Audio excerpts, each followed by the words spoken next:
Hello everyone, welcome back to excellence mathematics. हमारे पास एक ट्रिग्नोमेट्रिक इक्वेशन है 4 sin power 4 theta plus cos power 4 theta equal to 1। इस equation से हमें general value of theta find करनी है, यानी थीटा का व्यापक मान ज्ञात करना है। तो हमारे पास इक्वेशन है 4 sin power 4 theta plus cos power 4 theta equal to 1। इसको हमें सिंप्लीफाई करना है। सबसे पहले उसके लिए हम बोथ साइड डिवाइड कर लेंगे by dividing cos power 4 theta on both sides हम इससे डिवाइड करेंगे।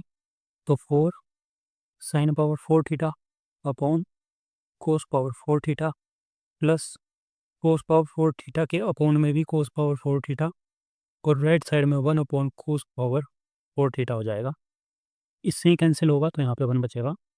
4 sin की पावर 4 थीटा कोस की पावर 4 थीटा तो tan की पावर 4 थीटा बन जाएगा plus 1 equal to 1 upon cos होता है सेक, तो सेक की पावर 4 थीटा। लेफ्ट साइड को ऐसे ही रहने देंगे और राइट साइड में इस सेक को हम लिख लेंगे सेक पावर 4 को सेक स्क्वायर थीटा और उसका स्क्वायर। तो सेक पावर 2 इंटू 2 सेक पावर 4 होता है, तो इसलिए हम इसको ऐसे ब्रेक कर सकते हैं। अब हमें पता है 1 plus tan square theta sec square theta के इक्वल होता है, तो इसकी जगह हम रिप्लेस कर देंगे और इसका स्क्वायर है तो 1 प्लस टेन स्क्वायर थीटा का भी स्क्वायर।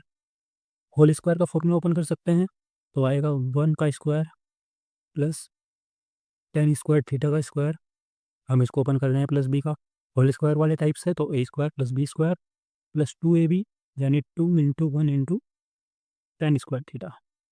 ये सब कुछ इक्वल चल रहा है 4 tan पावर 4 थीटा प्लस 1 के इक्वल टू इसका आया 1 प्लस tan पावर 4 थीटा आया यहाँ से प्लस 2 tan स्क्वायर थीटा। 1 से 1 कैंसिल हो जाएगा, प्लस 1 है 4 tan स्क्वायर थीटा। इसको यहाँ पे शिफ्ट करेंगे तो minus tan power 4 theta minus 2 tan square theta. 4 tan power 4 में से minus 1 tan power 4 theta minus करेंगे तो 3 tan पावर 4 थीटा बचेगा minus 2 tan square theta equal to 0। इन दोनों में से हम कॉमन कर सकते हैं tan स्क्वायर थीटा, तो यहाँ पे बचेगा 3 tan square theta minus 2 equal to 0। इसको हम अलग अलग भी लिख सकते हैं या फिर ऐसे भी रहने दो। तो tan theta into 3 tan square theta minus 2 equal to 0। तो इस इक्वेशन के हमारे पास फैक्टर आ गए ये 3 tan थीटा और 3 tan स्क्वायर थीटा माइनस 2। या तो ये 0 होगा या फिर ये 0 होगा या फिर ये 0 होगा। इन दोनों से तो सेम ही चीज़ आएगी। तो अगर tan थीटा इक्वल टू 0 हो तो हमें पता है थीटा की वैल्यू क्या होती है। अगर tan theta equal to tan alpha हो, फॉर्मूला लिख देता हूँ पहले, तो थीटा इक्वल टू होता है n पाई प्लस अल्फा। ठीक है, तो यहाँ से आएगा हमारे पास tan थीटा इक्वल टू 0 किसकी वैल्यू है, tan 0 डिग्री की, यानी यहाँ से आएगा theta equal to n pi plus alpha, यहाँ 0, theta equal to n pi plus 0 degree यानी theta equal to n pi. तो हमारे पास एक थीटा की वैल्यू आई n pi theta 1 n pi. ऐसे ही इस वाले tan के लिए जब हम सोल्व करेंगे तो यहाँ से भी हमारे पास आएगा theta 2 equal to n pi, same चीज़ आएगी। अब हम इसके लिए सोल्व करते हैं 3 tan square theta minus 2 equal to 0। 3 tan square theta minus 2 अगर 0 के इक्वल होगा तो tan स्क्वायर थीटा की वैल्यू क्या आएगी 2/3।